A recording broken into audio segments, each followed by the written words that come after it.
Hello, class! Today we're going to talk about the birds. The main characteristic of bird is feathers. Feathers help birds stay dry and warm.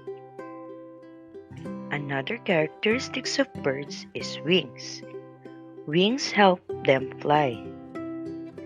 Birds fly by flapping their wings. But not all birds can fly. They are called flightless birds.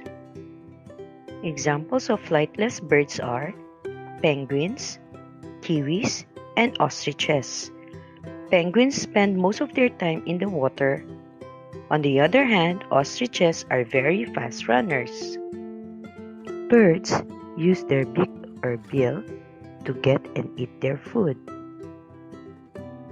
Other characteristics of birds are they lay eggs, they also have skeleton, and lastly, they breathe with their lungs.